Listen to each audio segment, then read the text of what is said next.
ಹಿಮವದ್ ಗೋಪಾಲಸ್ವಾಮಿ ಬೆಟ್ಟದ ರಸ್ತೆ ನಡುವೆ ಭೂಕುಸಿತ ಉಂಟಾಗಿದೆ.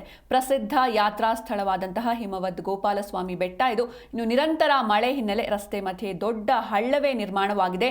ದೊಡ್ಡ ತಿರುವು ಅಥವಾ ರಾಕ್ಷಸ ಬಂಡೆ ಅಂತ ಕರೆಯುವಂತಹ ಸ್ಥಳ ಇದು. ನೀವು ದೃಶ್ಯದಲ್ಲೂ ಕೂಡ ಗಮನಿಸ್ತಾ ಇರಬಹುದು.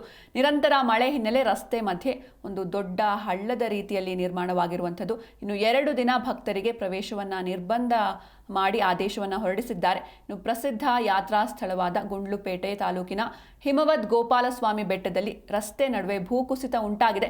ನಿರಂತರ ಮಳೆ ಹಿನ್ನೆಲೆ ರಸ್ತೆ ಮಧ್ಯೆ ದೊಡ್ಡ ಹಳ್ಳವೇ ನಿರ್ಮಾಣವಾಗಿದೆ. ಇನ್ನು ಹಿಮವದ್ ಗೋಪಾಲಸ್ವಾಮಿ ಬೆಟ್ಟದ ದೊಡ್ಡ ತಿರುವು ಅಥವಾ ರಾಕ್ಷಸ ಬಂಡೆ ಎಂದು ಕರೆಯುವ ಸ್ಥಳದಲ್ಲಿ ಭೂಮಿ ಕುಸಿತಿದ್ದು, ಸ್ಥಳಕ್ಕೆ ಗುಂಡ್ಲುಪೇಟೆ ತಹಶೀಲ್ದಾರ್ ತನ್ಮಯ್, ಅರಣ್ಯ ಇಲಾಖೆ ಹಾಗೂ ಸಾರಿಗೆ ಇಲಾಖೆ ಸಿಬ್ಬಂದಿ ಭೇಟಿ ನೀಡಿದ್ದಾರೆ. ಇನ್ನು ಭಾನುವಾರದಂದು ಕೂಡ ಗೋಪಾಲಸ್ವಾಮಿ ಬೆಟ್ಟದ ರಸ್ತೆಯಲ್ಲಿನ ತಡೆಗೋಡೆ ಕುಸಿದಿತ್ತು. ಅರಣ್ಯ ಇಲಾಖೆಯು ಜೆಸಿಬಿ ಮೂಲಕ ಕಲ್ಲು ಹಾಗೂ ಮಣ್ಣನ್ನು ತೆರವುಗೊಳಿಸಿ ಸುಗಮ ಸಂಚಾರಕ್ಕೆ ಅನುವು ಮಾಡಿಕೊಟ್ಟಿದ್ರು. ಈಗ ದೊಡ್ಡ ತಿರುವಿನಲ್ಲಿ ರಸ್ತೆ ಮಧ್ಯೆಯೇ ಕುಸಿದಿದ್ದು ಆತಂಕಕ್ಕೆ ಕಾರಣವಾಗಿದೆ. ಇನ್ನು ಭೂಕುಸಿತ ಉಂಟಾದ ಸ್ಥಳದಲ್ಲಿ ರಸ್ತೆ ಕಾಮಗಾರಿ ಕೈಗೊಳ್ಳಬೇಕಾದ ಹಿನ್ನೆಲೆ 2 ದಿನ ನಿರ್ಬಂಧ ಹೇರಲಾಗಿದೆ.